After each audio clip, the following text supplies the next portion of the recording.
In the last 3 days before I leave this world, I decided to be a perfect husband to Helen, just as she had always wanted. I no longer fought with her endlessly about her first love. On the first day, she scoffed. Glad you finally wised up. If you'd been like this sooner, everyone would be happy. On the second day, her gaze was complicated, her voice full of confusion. Leo, why aren't you angry? I smiled faintly. Isn't this what you've always wanted? Chapter 1. Before reconnecting with the system, Helen and I had already been in a cold war for a week. Host, you've finally decided to leave, haven't you? The system's voice sounded almost gleeful. I didn't blame it. When I successfully won over Helen years ago and decided to stay, the system had tried to persuade me otherwise. Based on my years of experience, those who stay never end well, it had warned. But I had been overly confident in the unbreakable love between Helen and me, and I resolutely refused. Now, I smiled bitterly. How much time do I have left? It could be as soon as 3 days. I nodded, deciding to cherish this time and spend it well with Helen. After the system left, I took out my phone and called Helen. It was the first time we had contacted each other in a while, but the call was repeatedly declined. I kept calling, mechanically. Finally, Helen's voice came through, annoyed. Leonardo, can you stop? My heart, already resigned, still felt a sting. Ignoring her tone, I asked, Helen, are you coming home for dinner tonight? After a moment of silence, she scoffed. I'll come back if you lower your proud head and apologize to Santiago first. A week ago, Helen had helped her first love, Santiago, celebrate his birthday. Santiago posted a photo on social media, with you by my side. I'll never envy anyone else. In the photo, Santiago was making a wish with his hands clasped, surrounded by luxurious gifts. Helen stood behind him. In the warm glow of candlelight, they looked so happy. Mutual friends commented about what a great love they had. Santiago responded with a shushing emoji. I liked the post and commented, lucky you, having my wife with you. Minutes later, the post was deleted. Helen called me immediately, yelling, Leonardo, are you insane? It's Santiago's birthday, and you just had to ruin it for him. Santiago spoke softly. Helen, don't blame Leo. I was just showing off that you were with me on my birthday. Helen comforted him gently. It's not your fault. He's just being petty, taking it out on you. Her tone turned cold toward me. But he overestimated himself. Nothing is more important than your birthday. Each word was like a knife. I clenched my fists in anger, sneering. Right. Of course, your first love's birthday is more important than our wedding anniversary. Helen paused. She lowered her voice and asked, today is our anniversary. But before I could answer, Santiago's voice came through the receiver again. Leo, I'm sorry. It's all my fault. I'll apologize to you in person. Whatever guilt Helen had felt seemed to vanish instantly. She comforted Santiago and continued scolding me. It's just an anniversary. We can celebrate it any year. But this is Santiago's first birthday since he came back. Can't you be a bit more generous, Leonardo? I told her clearly that I couldn't. Then I hung up. Deep love and stable emotions can never coexist, something Helen never understood. The ice cream cake, with 2 little figures kissing, slowly melted, staining the inscription of our 7th anniversary. I picked up the cake and threw it in the trash. A new message notification popped up on my phone. It was another taunt from Santiago's secret social media account. Leonardo, I told you before, if Helen ever had to choose, she'd always choose me. Do you believe it now? Just hours ago, I didn't. But now, it was a fact. Helen didn't come home that night. When I woke up, she was having breakfast in the dining room. Seeing me, she gave me a cold look and said, come with me to the office later and apologize to Santiago. He couldn't sleep all night because of your comment. I scoffed. I'm not going. I've never heard of the rightful spouse apologizing to the side piece. Leonardo, why do you have to be so harsh? She slammed the table. Santiago is just my secretary. He's lost everything. Can't you show some compassion? I smirked at her. A secretary you've slept with? Helen's expression changed. She threw her bowl to the floor, shattering it. I just watched her. Disappointment piled up in my heart. How did Helen end up like this? If you're going to be so stubborn, she spat. Then let's separate for a while. She slammed the door on her way out. She didn't come back for a week. I spent sleepless nights, my heart aching. Meanwhile, Santiago's secret account continued to update. On a business trip to Bali with the boss. Haha. The boss knew I liked little cakes. I thought she'd say it's silly for a guy to like sweets. The boss looks amazing in a bikini. I didn't argue anymore, just quietly saved the screenshots. When something has gone bad, it's best to throw it away. This morning, Santiago's post announced that they had returned from Bali. Helen's voice continued through the receiver. Leonardo, did you hear me? Snapping out of my thoughts, I answered, all right. The noisy background on her end suddenly went quiet. A few seconds later, Helen asked again, what did you say? I forced a smile. I said I'll apologize to Santiago. For the last 3 days, I'll do everything you ask, then I'll leave you forever. Chapter 3. I followed the location Helen sent me. The lively private room was buzzing with people. As soon as I appeared at the door, someone spoke up. Leo's here. The teasing voice was full of anticipation. Ever since Santiago returned, Helen and I had been fighting every few days. All our friends knew about it. I scanned the room and found Helen sitting in the center of the sofa. Our eyes met. Her expression unreadable. Santiago was sitting next to her. Leo, I heard you're here to apologize to Santiago. Right. Someone jeered. Helen's friends were the best at going with the flow. When Helen loved me, they called me Leo and never joked with me. Now that Santiago was back, anyone could see his place in Helen's heart. Their attitude toward me had changed. There was a lot more disdain.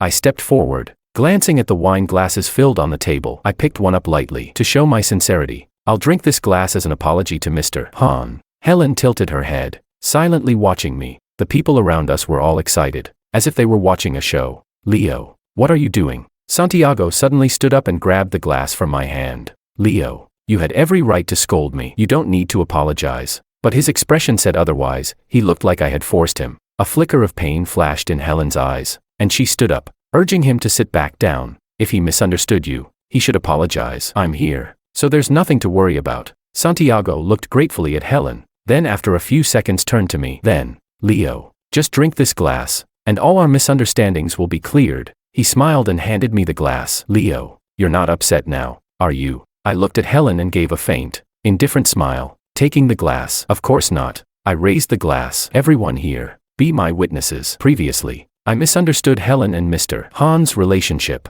which caused trouble for Mr. Han. Today, I'll drink this glass as self-punishment, and apologize to Mr. Han. After I finished speaking, I looked around at everyone present. They all seemed stunned. Someone whispered, is this really the Leonardo who never bows his head? Helen, sitting in the center, also looked momentarily stunned. Ignoring her fleeting look of shock, I raised my hand and downed the glass of wine. I was allergic to alcohol, others might not know, but Helen did. As I finished the glass, my body already felt like a piece of driftwood floating in a river. Someone helped steady me. Leo, don't drink any more. Her face swam before me, and I struggled to recognize her. It was Helen's friend, Luciana. She seemed to be the only one who hadn't joined in the mocking. Thank you, I whispered to her. I then tried to look up and ask Helen if this apology was enough, but I saw Santiago quickly give a look to the others. Immediately, someone jeered loudly. Leo has a good tolerance, but one glass isn't enough to show real sincerity. They maliciously pushed a whole bottle of red wine toward me. Then they looked back at Helen. Helen, don't you think so? Helen frowned, just about to speak. Santiago's voice interrupted again. Don't say that. Leo's lowering himself to apologize to a guy like me. That's already more than I deserve. As long as Leo doesn't barge into the office to humiliate or hit me again, I'll be thankful. Helen looked at him incredulously. He barged into the office and hit you? When?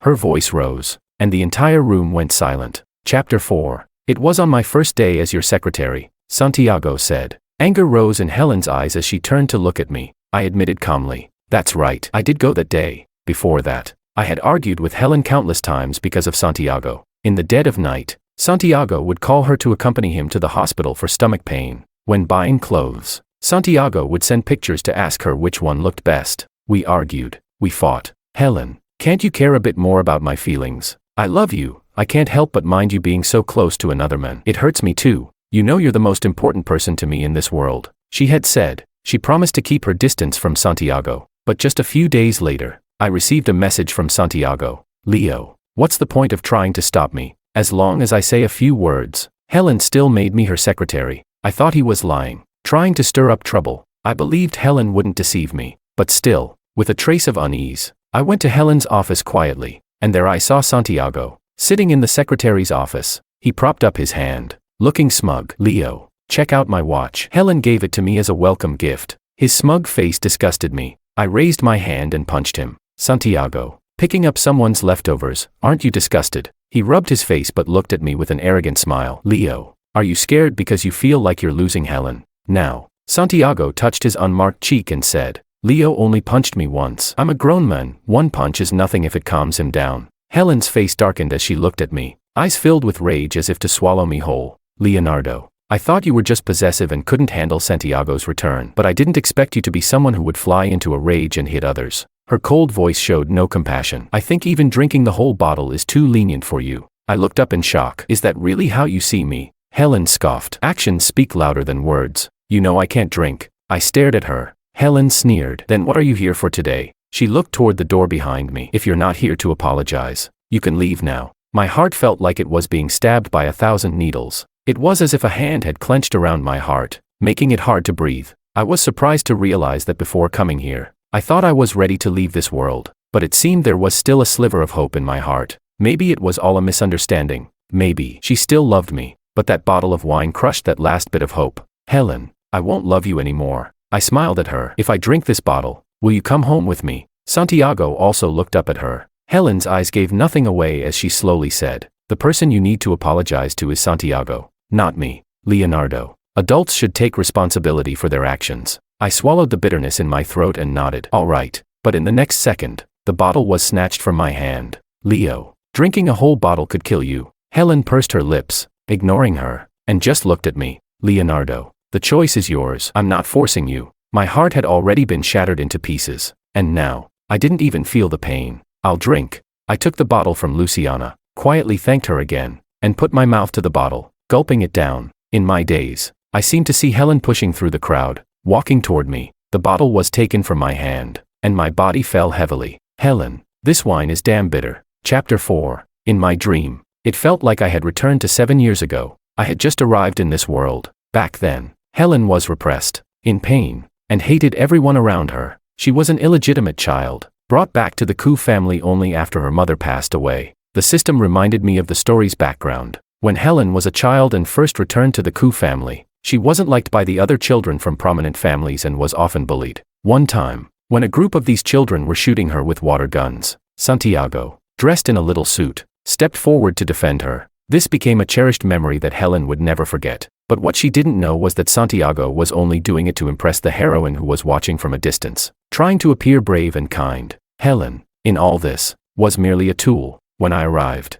Helen was already making a name for herself in the Ku family, but she was cold-blooded, ruthless in business, and not favored by the patriarch of the Ku family. I, the youngest son of a family that had been friends with the Ku family for generations, had just returned to the country and was introduced to her as a potential match. Initially, Helen had no interest in me. For an entire month, there was no progress. Then, one day, I attended a landmark negotiation on behalf of my father, and Helen was there as well. At the dinner, an important figure deliberately made things difficult for me, insisting I toast each person at the table. After one glass, my body started itching, red rashes slowly appearing. As I lifted the second glass to my lips, someone reached out and stopped me. It was Helen. She took the glass from my hand and smiled faintly at everyone. The Ku and Jean families are close. I'll take the remaining toasts on Leo's behalf. Amidst the clinking glasses, she subtly shifted the conversation away from me, and leaned in to whisper, if you're allergic to alcohol, I suggest you quietly leave now and take some medicine. I'll cover for you. I paused,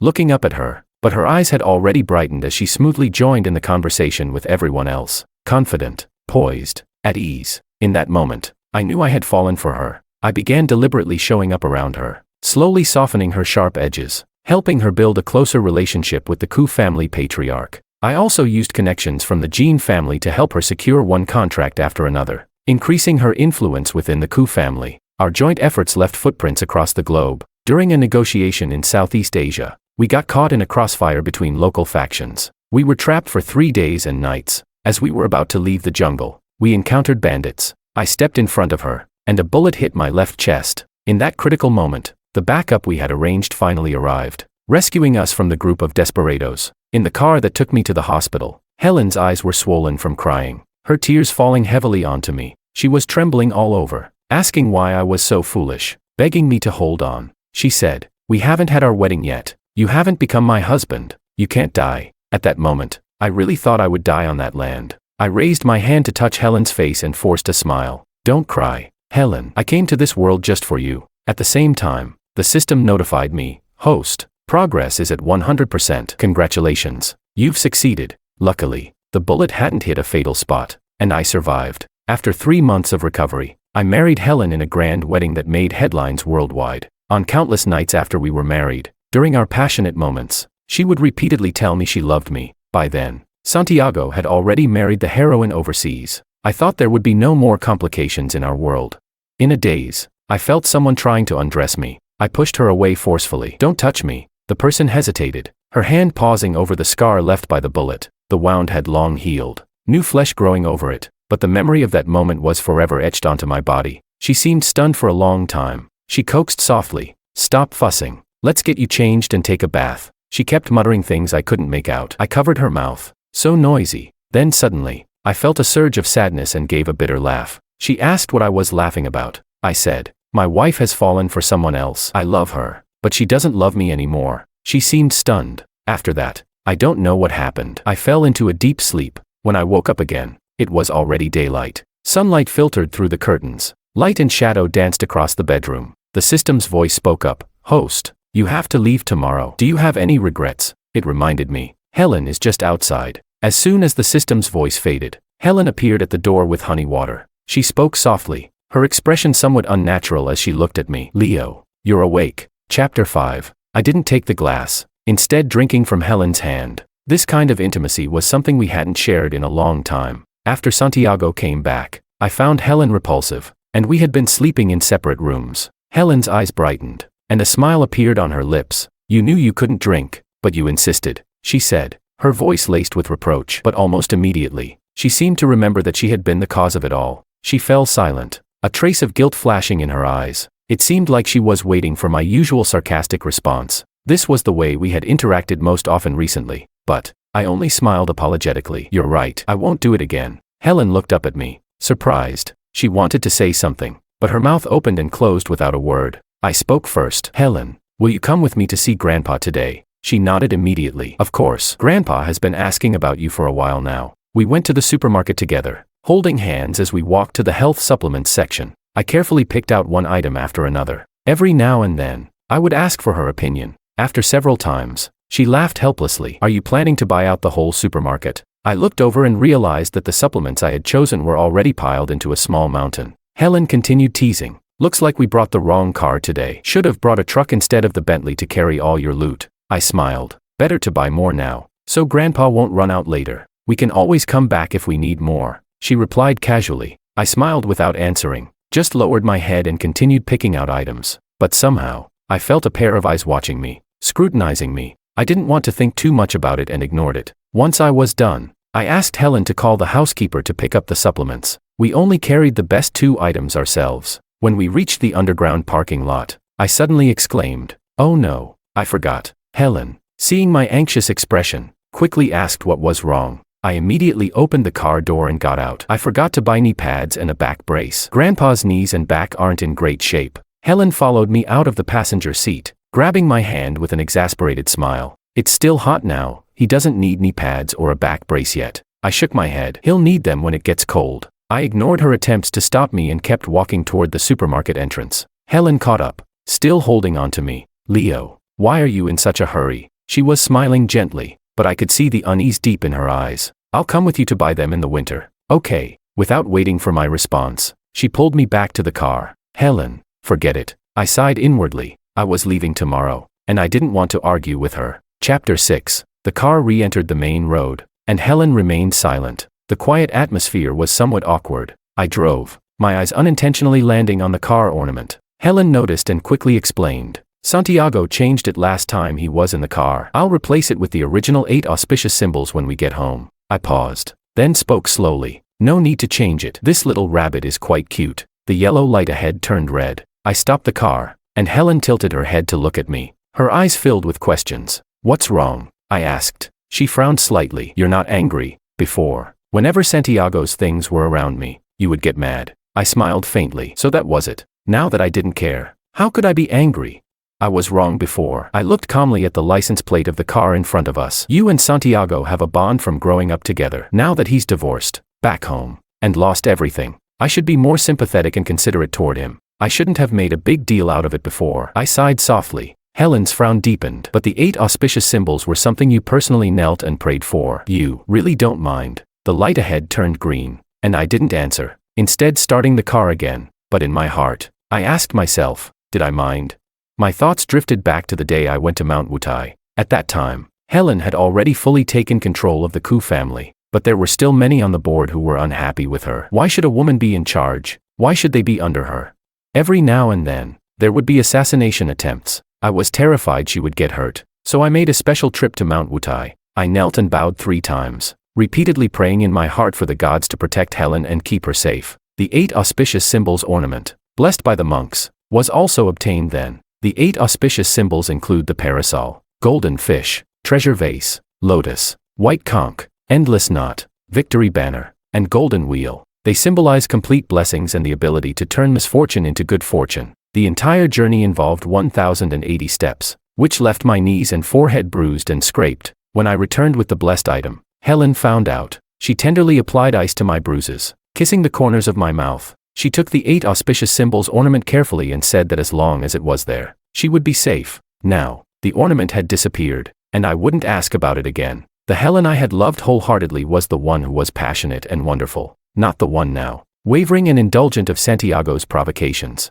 Leo, she called my name, but her phone interrupted. It was Santiago. Helen hesitated, but I smiled and motioned for her to answer. Before she could react, I reached over and connected the call to the car's Bluetooth system. Helen, Santiago's voice came through. Chapter 7. Helen looked at me awkwardly. What's wrong, Santiago? Helen, I stepped on a nail, and it pierced my foot. I can't stand up right now. Can you take me to the hospital? He shifted the camera angle. In the video, there was indeed a nail sticking out of Santiago's foot, but it wasn't deep. I couldn't help but chuckle. He would go to any lengths to get Helen's attention. Hearing my laugh, Santiago's voice became deliberately anxious. Helen, is Leo there too? Am I bothering you too? He lowered his voice. I'm sorry, Helen. I didn't mean to. You know I have no family here anymore. Forget it. I'll handle it myself. On screen, Santiago pretended to try to pull the nail out, only to wince dramatically in pain. Don't move.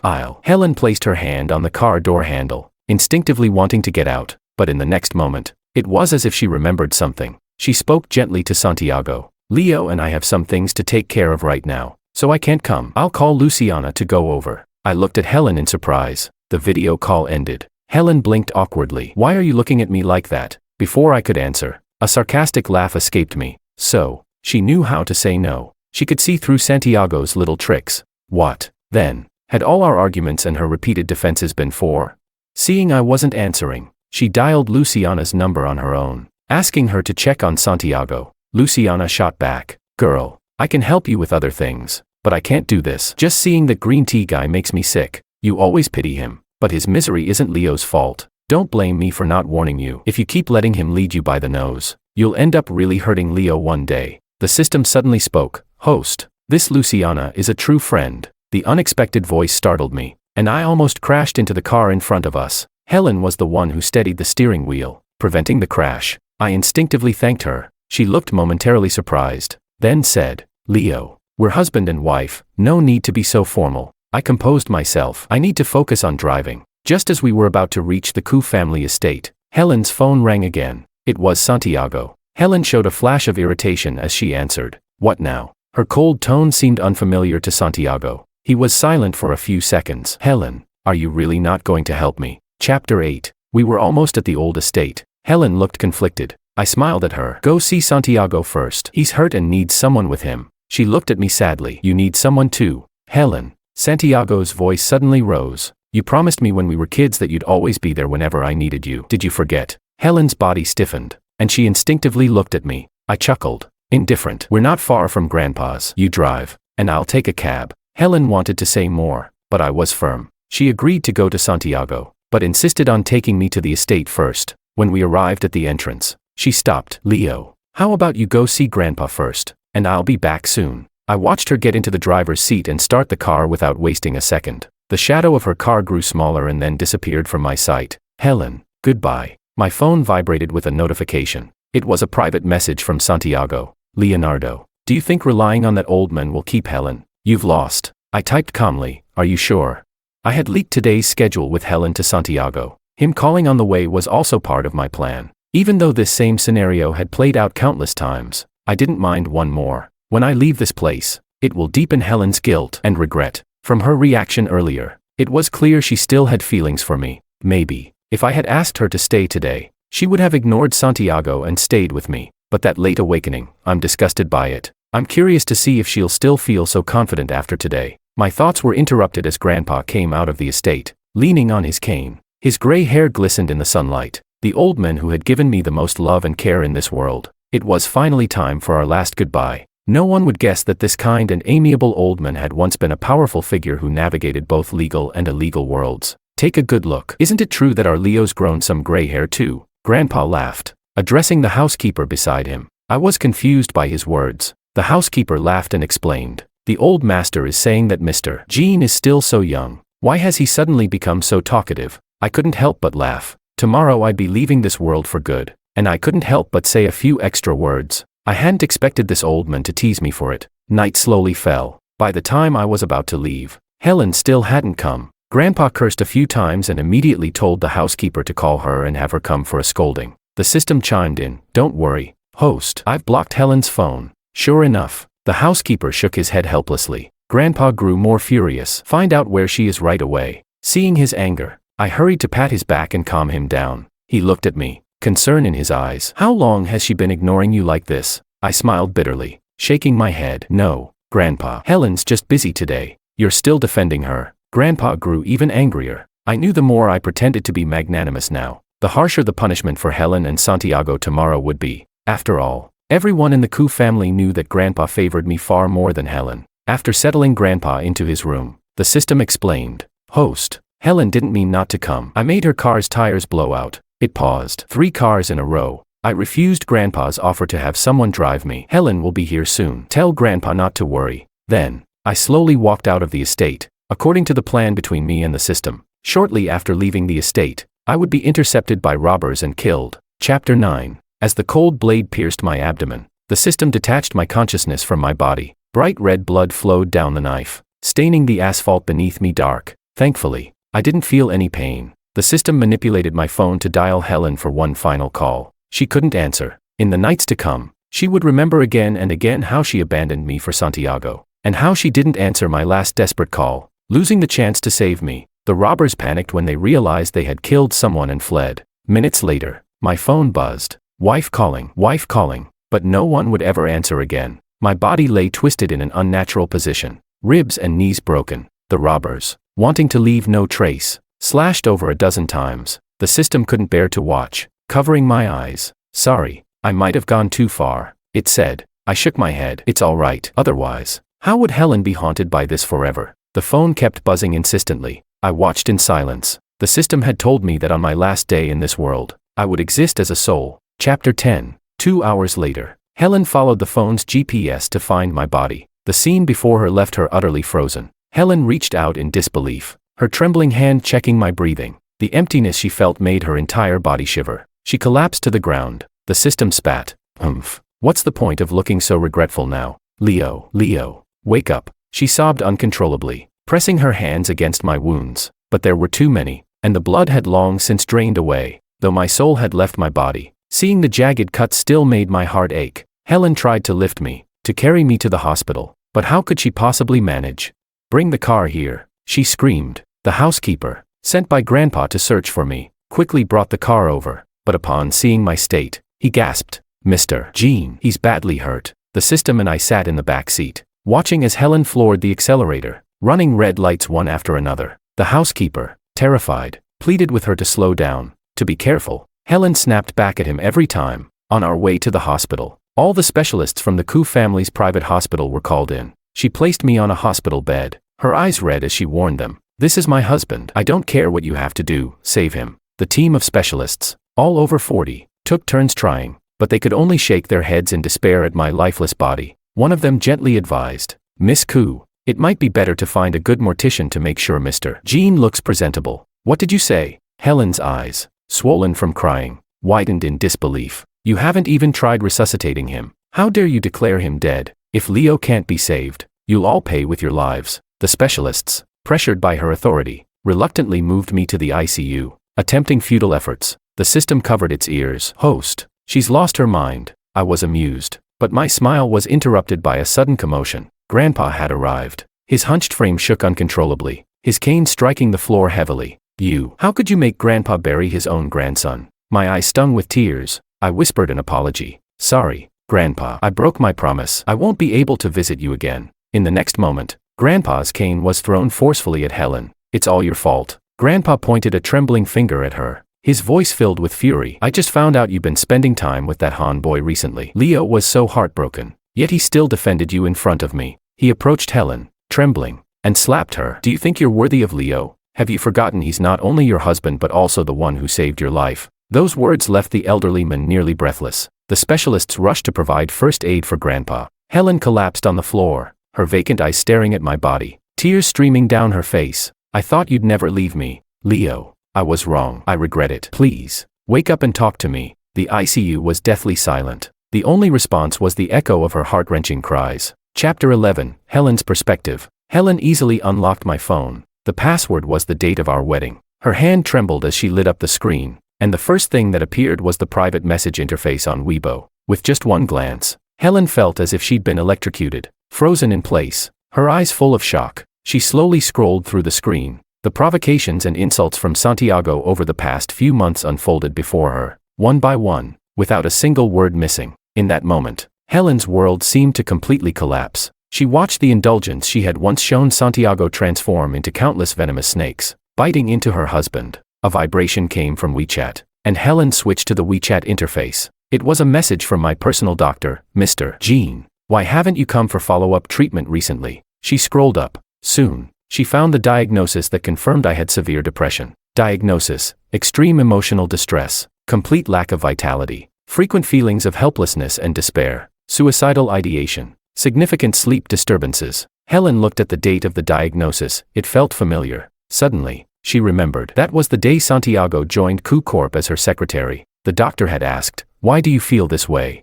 Leonardo had replied, "My wife's first love came back. She often leaves me for him and fights with me. She wasn't like this before." A few minutes later, Leonardo had added, "I think she might not love me anymore." Helen closed her eyes slowly. Tears fell, soaking the front of her clothes. Her mouth opened and closed, as if struggling to speak. Bitterness filled her mouth. After a long while, her voice finally became audible. Leo, I'm sorry. I love you. I'm sorry for making you endure so much pain." 2 lines of tears streamed from my eyes as well. My soul was gradually fading. I looked at the system and could see in its eyes that my time in this world was ending. Suddenly, to my surprise, I saw Helen's gaze meet mine. Leo. She frantically reached out to the empty air, trying to hold on to me, to stop me from leaving. I gave her a wry smile. "Helen, I have no final words for you, nor will I accept your apology." As the words left my lips, my soul dissipated completely under Helen's shattered gaze.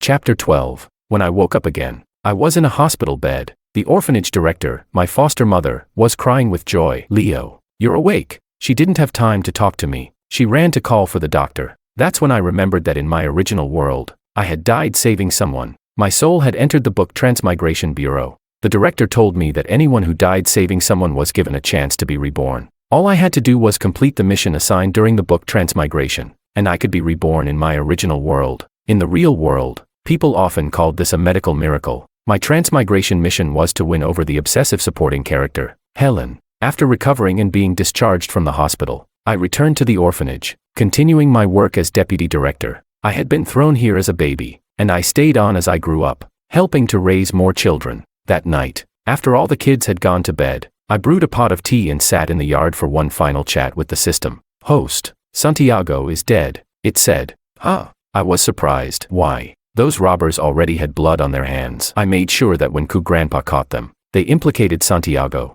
I gave the system a thumbs up in admiration. But the system wasn't done. "He died worse than you did. You know Ku Grandpa used to run the underworld, right? He liked you so much. He did it himself." The system didn't finish the sentence, only making a throat-slitting gesture. I could imagine just how ruthless Grandpa's methods were. "And Helen, after you left, Ku Grandpa nearly beat her to death too. She gave up on herself, going to your grave every day to drink until she was drunk. She won't last long before she dies of alcohol poisoning." I clicked my tongue in amazement. What a pity. No one left to inherit the Ku family fortune. The system gave a sly smile. A stack of bank cards appeared before me. Once Helen dies, the Ku family's assets will be transferred to these cards by the book Transmigration Bureau. "Host, are you ready to be super rich?" In the quiet summer night, my shout of excitement echoed. I am ready.